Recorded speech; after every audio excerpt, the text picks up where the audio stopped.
Petrol की कीमतों में इजाफे के बाद टंडोवाला यार में भी महंगाई का जिन बेकाबू हो गया। चीनी, आटा, दाल, चावल, घी और दीगर जरूरियात जिंदगी की अशिया इतनी महंगी हो गई कि गरीब की पहुंच से दूर होने लगी। शहरियों ने वश न्यूज से गुफ्तगू में कहा कि तब्दीली सरकार ने पिछले साल की तरह नए साल में भी महंगाई का तूफान जारी रखा हुआ है। शहरियों ने कहा कि गरीब अफराद दो वक्त की रोटी के लिए परेशान है। महंगाई हो गई, जो गरीब आवाम कुछ भी नहीं खा सकती है।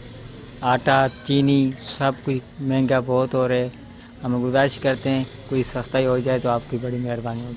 हुकूमत ने और गवर्नमेंट के जितनी भी टीमें हैं उन्होंने बहुत हर चीज़ को अशिया खुर्दनी की चीज़ बहुत महंगी कर दी है और गरीब आवाम के पहुंच से दूर है। एक आदमी का गुजारा 25,000 30,000 में नहीं हो सकता। शहरियों ने हुकूमत पाकिस्तान से मुतालबा किया कि जरूरियात जिंदगी समेत अशिया खुर्दनोश की कीमतों में कमी लाई जाए ताकि गरीब अफराद दो वक्त की रोटी बआसानी खा सके। वश न्यूज़, टंडोवाला यार।